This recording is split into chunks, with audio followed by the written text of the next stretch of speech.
All right. Well, welcome everyone. I'll go ahead. This is Ken. I'll go ahead and get us started on today's community call. It's actually one I'm looking forward to here. We have a special guest, Marat, joining us with, and you got to help me on how to pronounce it. We were talking a little bit before the show. Is it Prime V or is it Primev? Primev. Primev. Okay, excellent. So welcome very much. Thank you. Thanks for having me. I've been really close to a bunch of early rocket pool operators and supporters. And prior to founding Primev, I was product lead at Block Native, and I believe we were interfacing with the rocket pool team there pretty heavily as well due to our relay. So it's just wonderful to be here and doing something that's very kind of hands-on related to what rocket pool is doing. Yeah, excellent. And for those that don't know, Primev is I guess, a new and upcoming type of Ethereum protocol or Ethereum provider that is going to be providing or assisting in pre-confirmations. And I actually hadn't heard too much about pre-confirmations until just right before DevCon, and it seemed to be a dominating conversation, at least in the staking circles, about pre-confirmations and how that was going to change relatively quickly here in Ethereum. And so maybe if you can start us off a little bit about telling us about what pre-confirmations are and then what Primev's role is in that pre-confirmation ecosystem. Yeah, definitely. So we define pre-confirmations as a credible heads up before a confirmation happens. And what's interesting about this definition is that it doesn't kind of tie it to necessarily a validator or a block builder or some other entity. It's that as long as the heads up is credible, then you can act on it. And this kind of abstracts Ethereum's, perceivably slow block times from the user or people trying to interact with the blockchain, right? So the blockchain trilemma, famously, that Vitalik put forward, where decentralization is one of the pillars that you would have to give up if you're trying to kind of move towards these higher throughput regimes.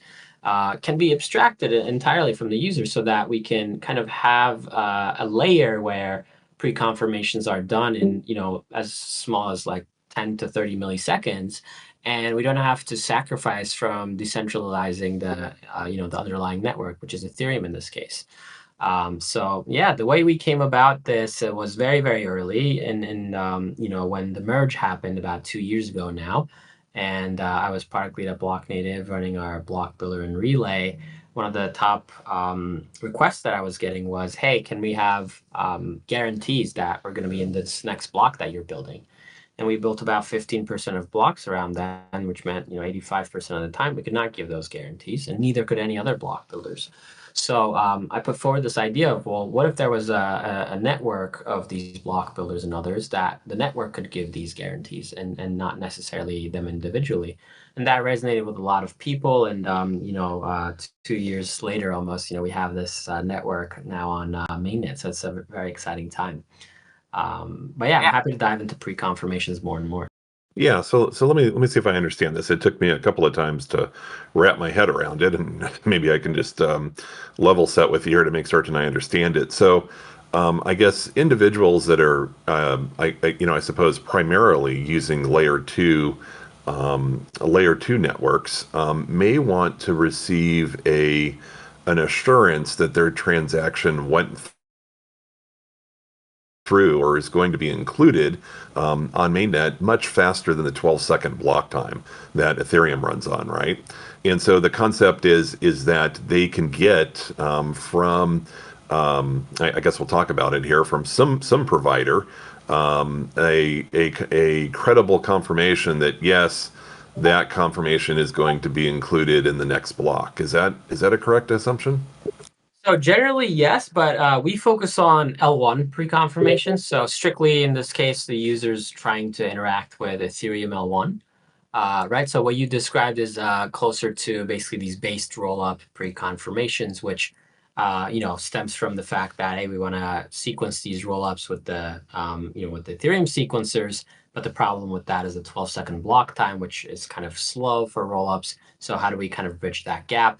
You bridge that gap with having base pre-confirmations. But in our case, we're focused, although not solely. Currently, what's available is L1 Ethereum pre-confirmation. So the experience becomes kind of faster than Solana actually on Ethereum. Okay, and let me just pause our conversation here. I forgot to do part of my hosting duties here, which is kind of exciting. We've been giving out POAPs for these community calls, and I'm somewhat used to them. The POAP code still being valid for a longer duration, but I think Mav always cuts it pretty close on the POAP claim code. So let me just share with everybody the POAP claim code so they can claim it real quick here. Before the minting window ends here. If you have the POAP Home app, there's a keyword you can use in the POAP Home app to claim it, and today's POAP code is going to be Primev, Primev dash preconf, Preconf. I'll paste it in the chat channel here too, but Primev, Primev dash preconf, Preconf. So make certain you claim that POAP there. If you're listening to this in the replay and you haven't had a chance to claim it, just DM Mav and ask for a claim code from him. He's got claim codes that will still be active past this minting window, but I know he sets the minting window for the beginning of the call, not the end of the call. So claim it now. That's sick. Love that.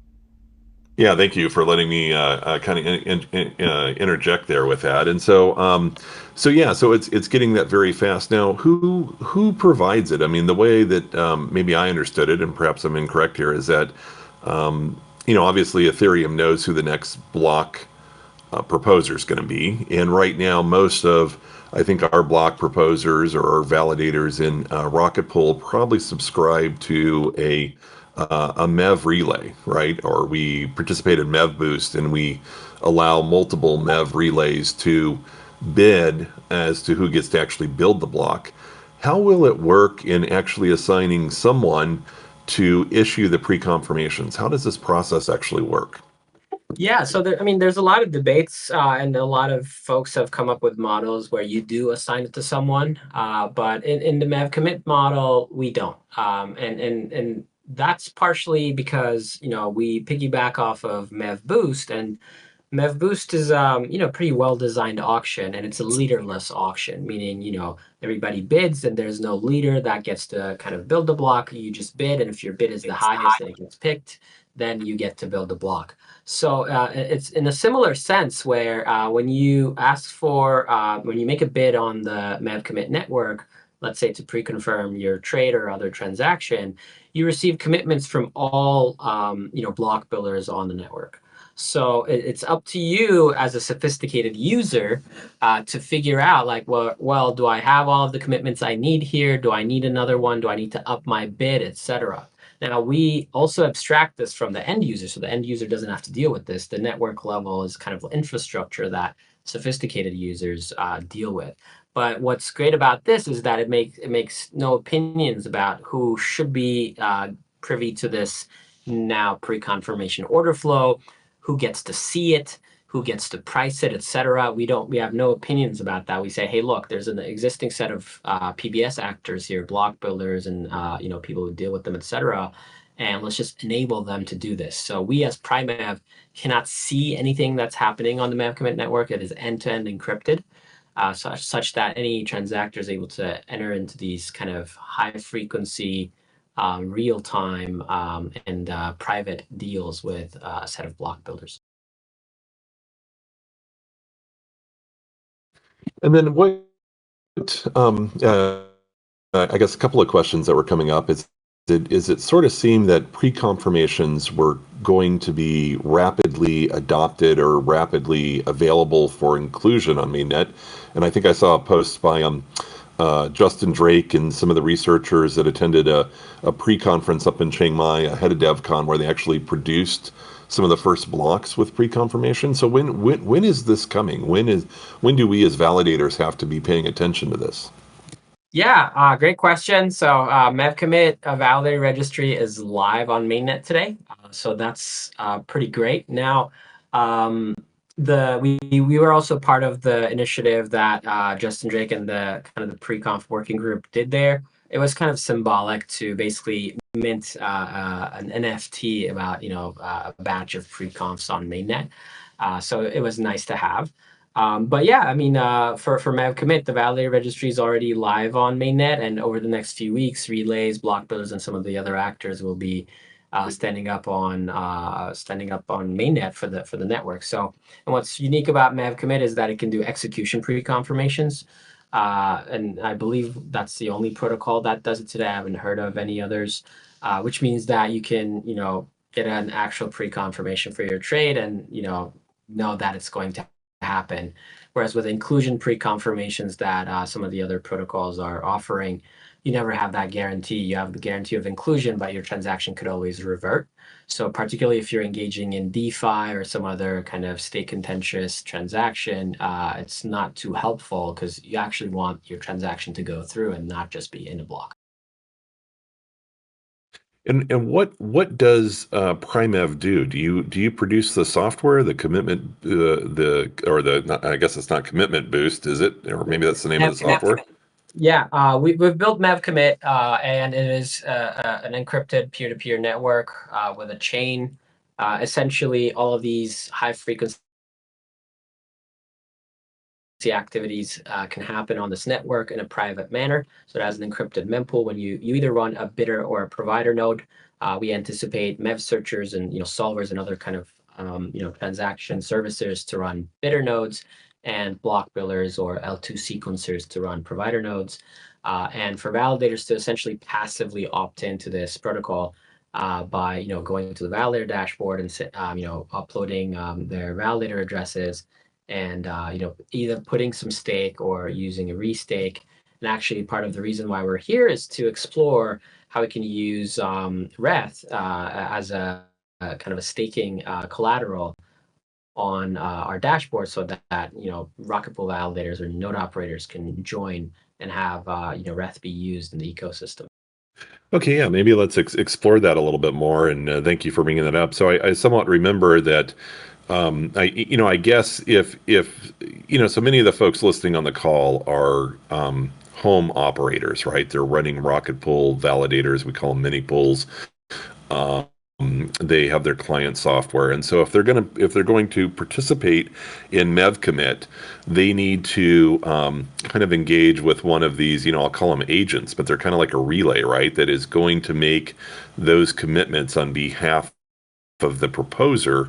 And in order to do that, we, the node operator, would have to put down some stake on that commitment, right? To say that, yeah, we'll actually include those in the block. And if we don't, you can grab our stake, or you can grab our deposit as remuneration for us not for doing it as a penalty, right? So is that how it works? Yeah, that's largely correct. With MEV commit, you do that kind of at the protocol level. So instead of giving that to an entity like a relay or a gateway, you just kind of stake it in the at this point well audited contracts. And everything with MEV commit, there's a chain, it's transparent, like everything is traceable. So with some of the other models that you mentioned, where there's a centralized gateway that you delegate your rights to, in that case, that gateway you're kind of up to their word as to, like, they could slash you and say, hey, look, this didn't happen. So, and then you'll be like, hey, what, wait a minute, how do you prove that? Right. So with these kind of Web 2 API regimes where they have an API and you delegate it to them and people hook into that API, there's a lot of kind of trust related assumptions and other issues around provability, observability. Like if I sent them a transaction, how do I know that they censor it? Or if I delegate it to them as a validator, how do I know that they truly brought me the best, APY that they could and value? I can't really prove that. I just kind of, take whatever they give me, right? So in the MEV commit model, none of that exists. You just kind of delegate to the network, and the network runs this competition among block builders to give you, the validator, the most amount of value. And that's really, really key, because there's a key problem in the pre-confirmation space called, essentially the fair exchange problem. And this stems from the fact that the validator wants to make the most amount of money, obviously, and the user wants their pre-confirmation as soon as possible. But these are at odds with each other, because the user, let's say, sends a transaction at the beginning of a slot. Now the validator is incented to wait until the end of the slot to confirm this. At that point, nobody wants a pre-confirmation, right? That lasts 12 seconds. So you have this fair exchange problem, and MEV-Commit uniquely solves this by employing this competition between block builders on the network. So what happens on MEV-Commit is, let's say you bid 1 ETH for your transaction to be pre-confirmed. That 1 ETH decays in real time. Now this means that, let's say there's 3 block builders. The one that can kind of make the best decision as to when to pre-confirm this and assess that value and the price it accurately will be able to claim more value from this transaction, thus deliver the most amount of value back to the validator. So this element of competition among providers on the MEV-Commit network is very, very important to surface the most amount of value for validators, until things like our encrypted mempool also allow you to kind of know that nobody's kind of front running each other, or kind of all of those MEV angles, MEV negative externalities that MEV became notorious for don't apply here, right? And finally, that we as Primev are not in the middle. You don't have to trust us. We are not making decisions on accepting transactions or slashing you. On our will, but rather we build a network that allows actors that you likely already trust, block builders and relays, to facilitate these. Oh, interesting. Yeah, it's a lot to digest in there. I guess a couple of questions here, and then I'll be kind of looking at our trading channel to see if there's other questions that pop up. But I guess the first one is why would I, as a node operator, want to subscribe to MEV-Commit and turn on and operate that kind of sidecar software in my node? What benefit do I get out of it? Yeah, that's a great question, because the biggest thing is that there is no software or sidecar that you have to run. We work with MEV Boost and any other sidecar software that you might prefer, but generally, on mainnet, most people use MEV Boost. So you would continue to use MEV Boost. You would not run any other software. However, the relays and block builders would do the work on your behalf when you opt in to MEV Commit. So it's a passive opt-in for validators. All that's required is, for you to go ahead and, do the opt-in process, and in that process, either stake or restake some tokens that can kind of back your word. And once that happens, you would get all of the benefits from, the network, which is mainly in the form of, additional yield. So, this mostly stems from people bidding for pre-confirmations, and that bid is usually slightly higher than existing transaction fees, because there's the element of time embedded in there, so you're able to express your inclusion well in terms of time as well, which allows you to kind of surface a little bit more value as a validator. So, and we've done tremendous amount of research on this. We're the number one protocol that does this. We've pre-confirmed over 30,000 transactions on the whole ski over the past few months. We've posted on ETH research about some of the increased, yield that the participating validators have already received. And we've mapped basically bids on the MEV Commit network directly to a yield increase for validators who have opted in. Okay, interesting. I didn't know that. So I as a node operator who's already using MEV Boost, I don't need to run any additional software. That MEV Boost is sufficient software to participate. But I, as a node operator, I do have to kind of opt in and place a stake deposit in order to participate. Is that correct? Yeah, that's right. And that's also by design, right? Like when you think about why a validator should participate in this, and my background, obviously, I was helping run the relay at Block Native, so I dealt with a lot of validator groups and understand their needs really well. Well, if we it would actually be easier for us to design something that has another software piece that you just run, and it would plug in. But ultimately, running things has a cost. It has other risks. At the very least, you would have to stop what you're doing and run this additional piece of software, and all of those kind of eats into your yield one way or another. So it's by design that we wanted kind of validators to be as hands off as possible, and that's kind of led to the current architecture of Mem Commit. Okay. And then you were hinting at that. So let's say, I mean, I am a node operator, and let's say I want to participate in this to gain the additional rewards in terms of block rewards for selling the right to produce my block that I get to propose. What do I need to do? Can I deposit rETH as my deposit? What do you take as that collateral? How much collateral do I have to put? And how do I opt in and subscribe to this? Yeah, fantastic question. So today, what it supports on mainnet is just regular ETH, right? So you would have to stake at least one ETH in order to opt your validator in.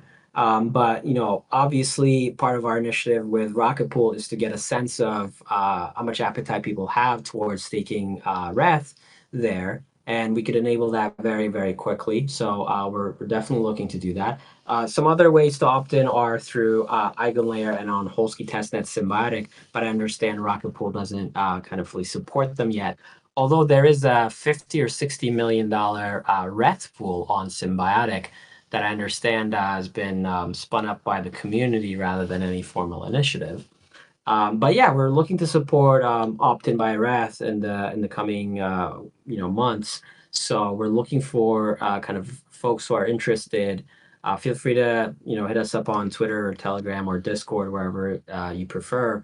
That hey, I would like to use my rETH to opt into this, and the bonus is that rETH would also earn some points from our protocol. So the rewards aren't just limited to the extra yield that you would be getting.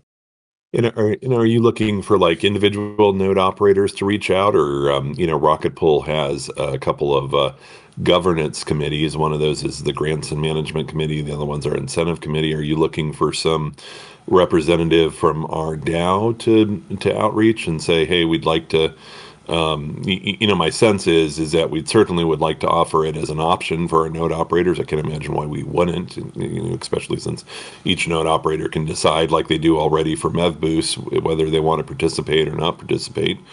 But in terms of accepting that collateral, not only would they probably be interested in, our own liquid staking token, rETH, but we also have a governance token. I don't know if that would be acceptable for use if we deposit one ETH worth of our RPL token, or, you need to put down some financial asset to prove that, whatever pre-confirmations were made on your validator's behalf, you actually uphold them and include them in the block, right, when it's finally published. But it would be interesting to see what forms of collateral they would accept as a sufficient deposit type.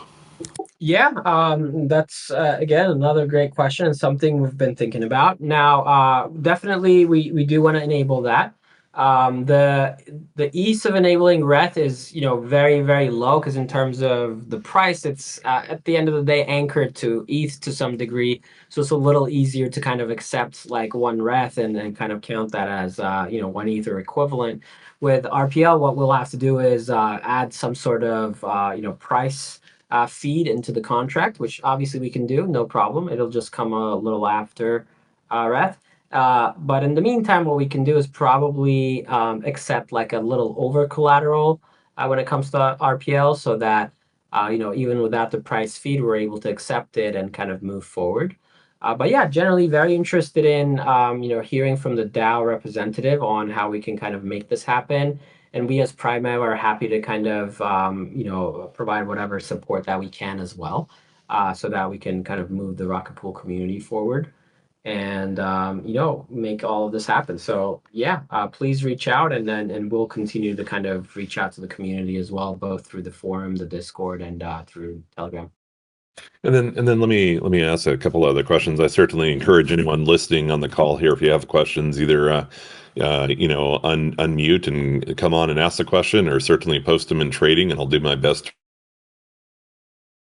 relay them. But let me follow up just a little bit on that deposit from some of my conversations at DevCon when others were explaining this to me the first time. And I guess I'll call it a deposit, a stake deposit, a bond, or whatever the correct name would be. It's reusable, right? Meaning that I suppose you have to be registered and you have to place the bond down, and you'd probably want to do it, but you can use that for as many validators as your node has, right? You're only proposing one block at a time, and so it's not like you need to put one ETH for each validator. You just simply put one ETH on your node, and every time one of your validators comes up, it uses that as the deposit, and once the block is produced and it's determined that it included all the pre-confirmations and there was no shenanigans, then that ETH is still available for the next block. Is that correct? So technically, yes. Today, the dashboard supports a one-to-one mapping, so it would be like one ETH per validator as it is today. But this is again something that's been on the validator dashboard roadmap. So adding this entity level mapping to the number of validators, such that, I mean, imagine a place where you're bringing like 10,000 validators. We don't need 10,000 ETH because the likelihood of 10,000 validators being slashed back to back is extremely low. So, this is a feature that we're looking to add. So while it won't kind of scale at a 1 ETH per 10,000 validators scale, there would be a cap such that you might have, let's say, 100 ETH, and that might suffice for 10,000 validators. Yeah, because how quickly would they determine whether or not the pre-confirmations were in the block or not? I mean, is it something that resolves very quickly after the block is produced? Yeah, it's within finalization time, so it's like 10 to, I mean, actual finalization time is a little longer, but within 10 blocks or so, we're fairly confident that the chain is not going to reorg. So that's when the Oracle looks at everything and settles it. I see. I see. Yeah, I would highly encourage, because I know, with Rocket Pool, of course, you can stake right now with as low as 8 ETH, and so this allows somebody who, let's say, would have ran a traditional 32 ETH validator, can run 4 validators with Rocket Pool, and that number is going to be reduced in a future release scheduled for mid next year in 2025. They'll be able to produce validators much slower, maybe 1.5 ETH after they set up a first couple of validators. And so, yeah, whatever they could do to provide enough capital assurance, so that way each, because it's still rare, even if you have hundreds of validators, you only get maybe a proposal a day at most. So that should be plenty of capital to put down, make certain you adhere to the pre-confirmation rules, and then have it, confirmed after finalization. And then that deposit should then be, available again for the next proposal, right? Because it would be ideal to have it such that our node operators really only have to put down one set of collateral, and it could be reused over and over again for each proposal, just because it'd be so very rare that they would come up back to back or even in the same epoch.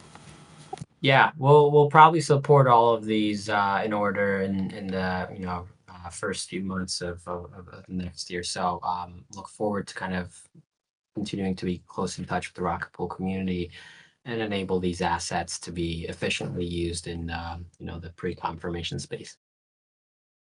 Now, what are the risks on this? Let's say that a person does do this, but they get additional rewards, but at what risk does it come with? Yeah, so generally the risk is the slashing risk, right? And how does that happen? So in Mev commit, the only reason a validator would be slashed is because they delivered or they proposed a block that was from a block builder that was not registered on Mev commit, right? And the way we enforce this today is using relays. So we have a block builder registry on Mev commit where they put up a stake.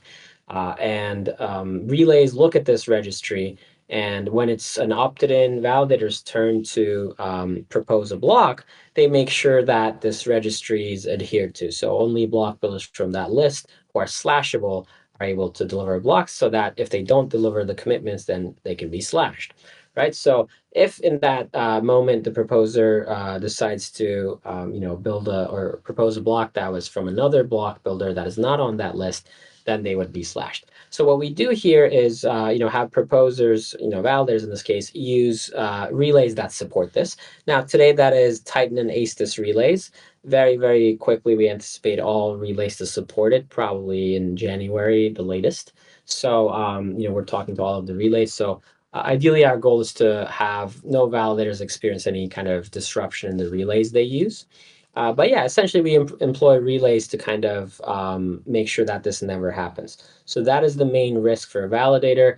But similar to kind of how Mev Boost has worked out, unless you're doing something malicious, you should almost never, experience any slashes. Okay. Let me ask another question, which I know that in the case of MevBoost, there's a threshold setting that node operators can use and say, if the amount I'm getting from MevBoost is, let's say, less than, a tenth or a hundredth of an ETH, don't sell my block. Let me locally produce it to kind of help decentralization or local block producing, right? You can set kind of a threshold quantity. That way you still get the lottery blocks. What happens in that case? Would I Yeah. get slashed, or can I access the relay and make certain I build the block correctly? That's a great question. So today we don't penalize that, right? Because obviously what you're trying to do is make sure that you're getting a fair amount and also, contribute to decentralization. So today we do not slash that at all. When that happens, which is actually a very minor number of cases, when that happens, the protocol kind of waits it out and does not slash anyone, acts neutrally. However, one of the largest use cases of pre-confirmations is for bridging. And when you're talking about bridging, which next year we're working with many bridges, we anticipate at least a few of the large bridges to be practically instant, going to and from Ethereum.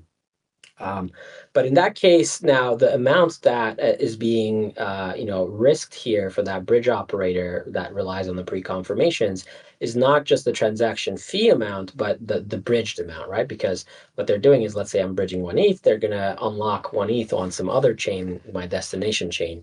So they're actually out that one ETH, and they can't fully, quite afford for you to kind of not deliver that commitment, because then they will not receive that one ETH on the giving end. So once we enable these kinds of use cases, we're looking at kind of seeing if there might be other levels of opt-in, but the validator says, hey, you know what, I will also disable my local block building or change the threshold to a different amount such that I can support this instant bridging use case, and then probably generate additional yield because that use case is available, right? So people are willing to pay extra to have their bridge transactions go instantly, and you could make some money from there if you adjust that in the future. Okay, interesting. Are there any things, I know we've kind of talked a lot on different aspects of this, but are there any things that we haven't covered yet that you feel it's important for the Rocket Pool community to know about Primev or pre-confirmations in general?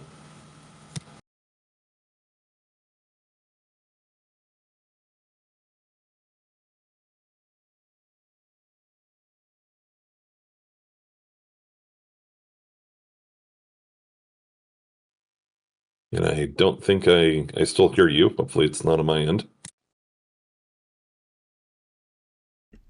No, nothing from me either, Ken. Hey, Murat, I think we lost your audio here. I'm here. Oh, good. Oh, sorry about that. I was going to ask, is there anything else that we haven't covered that you feel is important for the Rocket Pool community to know about pre-confirmations or Mev commit? No, just that it's actually like we keep saying this, it's passive. You don't have to run any additional software. It works out of the box with what you already have. We'll just ask that you opt in and one, support this. Like at the end of the day, there's been a lot of kind of some sort of fighting in the ecosystem about kind of this Ethereum versus Solana, and whether Ethereum should sacrifice decentralization for speed, etc. And this technology essentially makes Ethereum in many cases faster than Solana without sacrificing decentralization, right? So there's a sense of supporting this technology and this experience on Ethereum for, for being the sake of an Ethereum netizen.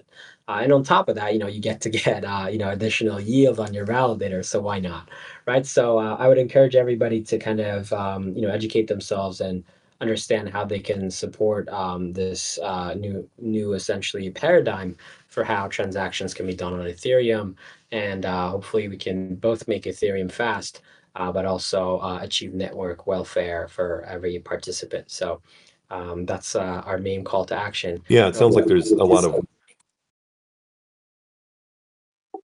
Yeah, and over the next few weeks, we'll enable many parts of this on mainnet, and start working towards accepting rETH and RPL, and also do this entity level mapping that you mentioned, so that collateral requirements are as reduced as possible. Yeah, on that last point, I'd really advocate that. I know Vitalik has always pointed out one of the barriers to being a solo validator has always been the 32 ETH. I believe strongly that Rocket Pool helps reduce that down to 8 ETH, and in our future enhancements, we'll be able to make it, much more accessible to the common person at 8 ETH plus. Then after that, only 1.5 ETH if everything goes good with the design of our next Saturn release. And so yeah, if there could be some way for those that do want to participate in Mev commit here, it does appear to be kind of a win-win. It gives the very fast user experience that everybody's looking for in layer twos and bridging, and it still helps support decentralization of the layer one validators, and to whatever degree that they could reuse that collateral or allow it to be a little bit more achievable for home and solo operators like rocket pool operators, the better. So what are the next steps? Like if somebody's listening to this call right now and they're excited, I guess a couple of questions. Can they sign up now? Can they start now? And how do they find out more? And how do they get in contact with you or MevCommit? Yeah, so they can go to validators.mev-commit.xyz today and opt in their validator. Now, we have a few large validator groups that are working to opt in right now. And we're in this kind of early stage where you actually don't have to change your relays or do anything. As long as you have that 1 ETH per validator, you can opt in, and bonus, you might also get some points down the line when we make those public. But essentially that's the easiest way to do it. Our primev.xyz is kind of our website where you can get a lot of information and see the links.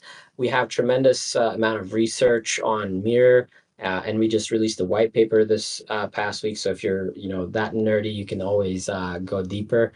But generally, reading our docs.primev.xyz is the best way, particularly the validator section there. That also has some best practices and considerations. Is probably the best information source, and we also have a nice little AI in the docs as well that you can actually ask questions to. But yeah, you can reach to me on Twitter or Telegram. Same at on both Murat LITE, and find our team on the Twitter, and obviously Discord as well.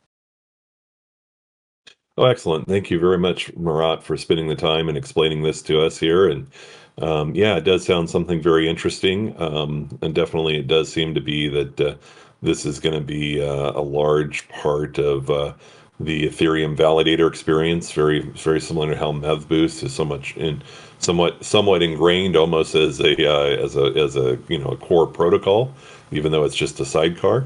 But yeah, I definitely would encourage whatever could be done to reuse that capital, because that is one thing I do see as a barrier to the solo validators is coming up with 1 ETH for each validator could be quite a financial hurdle for most folks.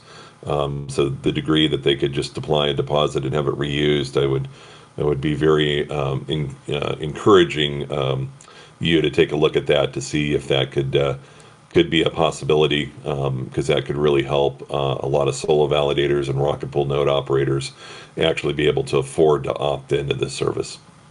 We'll prioritize that for sure. The other angle that could be applicable here is to spin up some sort of rETH vault where folks can deposit rETH in there, and node operators could kind of leverage some of that collateral to opt in, and they would have some sort of revenue share. but that's a more complex model we'll have to explore a little bit deeper. But reducing collateral requirements, making solo stakers both be able to participate at a more professional level is definitely on our radar and is a priority for us. So I appreciate you sharing those insights. Excellent. Well, again, thank you very much for spending the time with us, and I'm looking forward to seeing how this ecosystem continues to evolve in the days ahead here. Thanks, everyone. Expect to hear more from us across the Rocket Pool ecosystem. Yeah, absolutely. And then we've got a few things here just in regular Rocket Pool land to cover here. I don't know, Mav, if you have a little bit of time to just maybe cover some of the highlights. I did see that there was a new smart node client that was released just yesterday. Hey Ken, yes, we've got a few things to go through. It's been a little while since we've had a team member or more specifically Langers on one of these community calls. I guess just between DevCon and then a few team members taking a bit of time off and the usual time zone challenges, we just haven't managed to make things align recently. Hopefully we can resolve that and get Langers on before the end of the year. But yeah, in the meantime, I can help to go through a few recent items. We also have the bi-weekly update, which is a little bit over a week old now, but if anyone listening wants to stay up to date, that's always a good resource on Medium. But yes, the Smart Node 1.15, I believe, was the recent release, and looked like there was quite a bit in it in terms of various little fixes and client updates and new features. One topic which has got a little bit of attention recently on crypto Twitter is the suggested block gas limit, and this, I believe, is a new parameter that's been added or increased usability functionality in the smart node to allow node operators, should they wish to indicate a higher limit.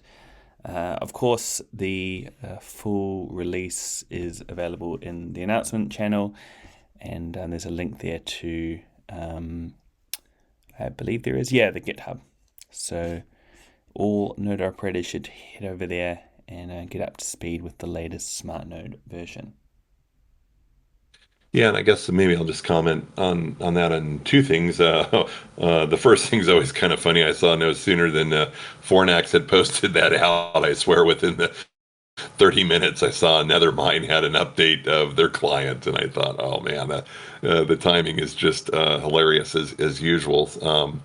That's on there. But I noticed, and thank you very much for Fornax for doing that if you're listening, included actually the gas limit as a setting in the TUI, and that makes it really easy, I think, for node operators to signal their gas limit. I believe he set it currently at 30 million gas as the target gas, and I believe that's the current spec for Ethereum, meaning it's not signaling a change.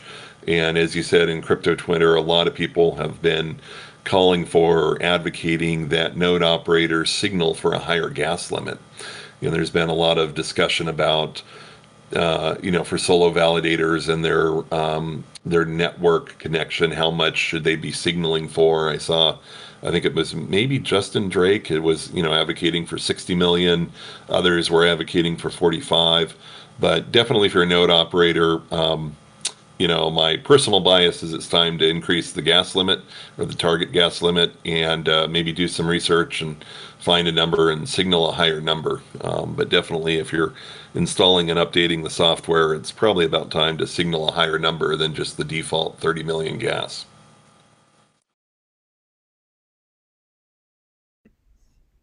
Yep, either way, important to be informed on that topic as a node operator, I think. Yeah. But thank you, Fornax, for making it so easy to just change the number in the TUI.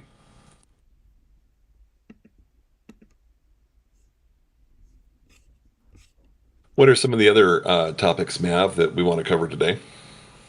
First of all, we can look back to the topic that you brought up towards the start of this call, which is the PO app. Yeah, so anyone listening in, feel free if you have any feedback on this distribution method, which is kind of a two-part. We have this code that can go into the Poet Home app, and then I have a few manual codes to give out in case anyone is struggling with the app. In the past, I think it was a little bit before my time, but there were issues with POAP farmers, and I believe this is kind of what has led POAP themselves to recommend stricter distribution methods. I know, for example, the ETH staker community, they have that small donation that people are required to send. We've kind of tried to create a barrier to entry based on presence in the call and the time limit. But yeah, if anyone has opinions strongly either way, feel free to let me know. It's still something that we're kind of working through, whether this specific distribution method will stay long term or whether there's another option. And also looking to, hopefully from next week, move away from the rather low effort placeholder design to something that more reflects the guest on each call. So keep an eye out for that. Well, Mav, I for one very much am grateful that there's a POAP on there. I very much enjoy them. I know they take a little bit of time to produce, and so it's really great that you're making them and they're available to the community here just to kind of celebrate these calls. So thank you very much for doing it. No worries. Thanks, Ken. Also, another topic which is related to guest earlier from Primev, which is Langers during DevCon actually spoke on a panel that was, I believe, arranged by Primev. So if you haven't seen that recording, it is available on Twitter somewhere. The best way, I think, is to head over to the Primev X account and scroll back to around the 6th of December. I believe the Rock Report intern also reposted or quote posted that, and it'll also be I think included in in the next bi-weekly update. We'll get a link in there. So if you're after more Primev related content, that's something available for you. Also, in terms of speaking and calls, we have next week's community call guests lined up, and there is an event already loaded in Discord. Slightly similar name, so don't get confused, but we have Primex on next week, which is a bit of a funny coincidence, and they are going to share a new DeFi opportunity for those of you holding rETH, so please tune into that one. And then I think we have a couple of DAO related topics to round this off. There was a change in GMC membership recently that was published to the DAO Governance Forum, and the GMC have also opened round 20. So anyone involved in the grants, bounties, and retrospectives side of the DAO, that is available to you now. And then very interesting is the rETH incubator review, which has been completed, and a very comprehensive document shared to the DAO Governance Forum there with some scoring, some comments, and implementation ideas. So I would recommend everyone to have a read through. This, I guess, in a way grew out of the Rapid Research Incubator. When was that? That was earlier in the year, right? Towards the start of the year, around December time, which obviously was a great success for the protocol on the research side. So looking forward to seeing the results of this rETH growth incubator. Certainly were a lot of high quality ideas shared. I believe it was it 30 to 40, something in that range. So great to see that degree of support and contribution from community members definitely worth having a read through. Yeah, I'll definitely second that. There were lots of great contributors, and a number of them that really were kind of in the top leaderboard, the top 10, that I think are very innovative and creative ways to kind of market and grow the attractiveness, or grow the presence and the amount of our ETH available, because that is really our limiting factor now, is how much our ETH minting we can attract. And these had some really looked like very doable, very target specific ideals that it sounds like we'll be able to expand upon in the weeks and months ahead here.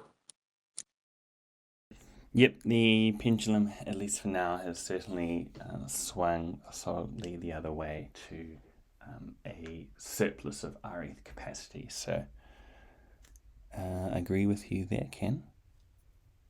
Yeah, and I'm hoping even the pendulum is, I'm hoping actually now hopefully stuck on this side, meaning that, I do firmly believe, especially with the next Saturn release, that the barrier, as Vitalik puts it, the barrier to be a node operator, the financial barrier, is hopefully gone with Rocket Pool at least, and our existing node operator set. Certainly, we're welcome to have new node operators join, and hopefully many more. But I think the ability for Rocket Pool to scale has been hindered just by the financial assets of our node operators, which are limited.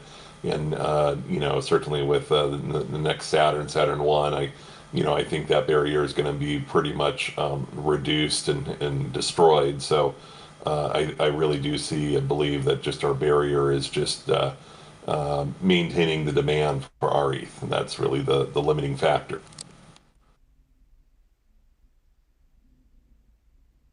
Yep, that certainly does look like it is the case. So, Let me ask one other question that's kind of coming up. I'm I took a little bit of extended time after DevCon to do a little bit of vacationing in Thailand. Very much love the country, and kind of back at it here in the US, back to the routine things. And believe it or not, it's already conference season coming up again. A lot of chatter in crypto Twitter land about ETH Denver. Their DAO just kind of gave a dividend to its co-op owner. So anybody who has a staked spork had some stuff. They're pumping out a lot about the expected high attendance this year at ETH Denver. But what are the plans for the team? I know that they were thinking about not doing a booth this year and maybe focusing on other aspects of ETH Denver. Has anything been finalized or firmed up with the team? Have you guys had a chance to regroup and figure out what the end of February plans are going to be for the team? so I am very much aware that it is essentially 2 months until we have to start looking at getting on planes to fly over to Denver. We haven't formally confirmed if we are going to attend or not. But having said that, this has been kind of par for the course. Last ETH Denver, I believe we didn't lock in flights until it was, I think, January. So still a little bit of time to go potentially for us to decide exactly A, who will attend, B, how long for. But I'm pretty confident that we will have some kind of presence in Denver. And yes, it does seem to be that we may be able to have a better use of our funds and resources than a booth at ETH Denver. So that is certainly something we haven't made a call either way. But in the past, it was kind of a given that if we were attending, there would be that kind of mid-tier sponsorship that we've done historically. So I, for one, would certainly love to be there. And I think even if we don't officially have some presence, I'll try and make my way over. But at this stage, it is looking like we will have potentially most, maybe not all, of the team attending. And fingers crossed before we get into the kind of end of year slowdown, we have a little bit more clarity on that. But yeah, certainly looking forward to catching up with everyone again in Denver. Also, we've been considering ECC for next year, which, if you don't know, is being held in the south of France, which sounds like a bit of an interesting choice in a kind of very expensive and very popular European holiday destination in the middle of summer. So I'm not sure exactly how that's going to plan out, but it is something that we considered. Traveling from Australia to Europe is quite far though, and pretty expensive. So whether it's an either or we kind of divide and conquer and send a couple of team members to each remains to be seen. But yeah, I'm hoping that we'll have a pretty strong conference presence one way or the other next year.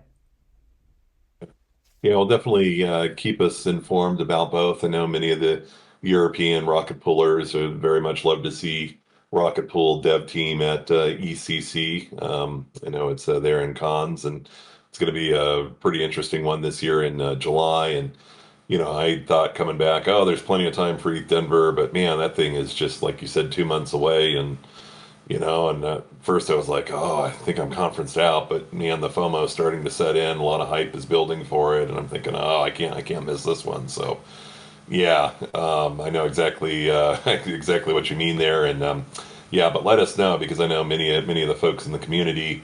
It's very accessible to get to Denver in terms of there's no conference fee. It's a fairly affordable housing in the Denver area, especially if we do a rocket pool house. So as soon as the team knows what they're signaling, let us know, and so that way the community can kind of plan accordingly as well too. Will do. Another couple of considerations around, I think, Denver in particular is the release schedule in terms of work being done on Saturn, and I think that kind of end of Feb timeline ends up being a little bit tricky in terms of finishing up work and getting audits scheduled and things like that. There's also a little bit of jet lag that comes with that long distance travel from Australia, so it can end up kind of taking a significant chunk out of the team's productivity if everyone ships over. So I think that was the rationale around potentially a smaller presence. But another thing is, of course, with the way that the markets seem to be going, touch wood, I would imagine that there are a lot of people and projects out there with big budgets to spend. So I'm expecting that this December might be a pretty exciting one in terms of the various different events that are available. So even more FOMO, I think. I've heard stories about, I think it was maybe the December before I joined Rocket Pool, the bull market events sound pretty exciting. So yeah. Yeah, I'm definitely sensing a lot of kind of positive vibes, not only the bull market, but just a breath of fresh air in potential regulatory engagement, positive regulatory engagement instead of adversarial regulatory engagement. So, I'm hoping that pans out to be true. It still seems to be true, but I'll see it when we have a regulation on the books. I'll celebrate. Until then, I won't. I'll continue to advocate. But yeah, and then I'm seeing a message here from Alpha Growth in the message here that, may even want to do a little, collab meetup as well too. And so that's one of the things, right? There's so much business development and so much just, inner communication between all the various groups and DAOs and agencies that are out there, and especially if we're really going to be rETH limited, this is where Rocket Pool has to get out there and continue to kind of engage with these other protocols to build that kind of DeFi integrations and ecosystem. And so, it's getting probably more and more important. Before, I think ETH Denver was really a point for us to attract new node operators and help educate node operators about becoming validators and running full nodes. Still very important, but now I think more than ever we really need to be looking at integrations and attractiveness of the liquid staking token product that Rocket Pool produces is really being the key message and the key purpose of the kind of participation and the integrations that ETH Denver affords. Yep, very valuable to have essentially the entire industry in one place like that. Well, Mav, I think we've gone through most of the items on the list here. You did mention the bi-weekly update that probably has additional materials on there, but any other things that you feel we should cover before we call? I think we're good. Just another reminder to come along to next week's call. The time and date is there in the event section in Discord. So hope to see people on that call and see people IRL in Denver next year. All right. Well, thanks, Mav. It's been a pleasure. And for everyone listening, hope you have a great day. And I'll talk to you all in trading. Thanks, Ken. See ya. Bye.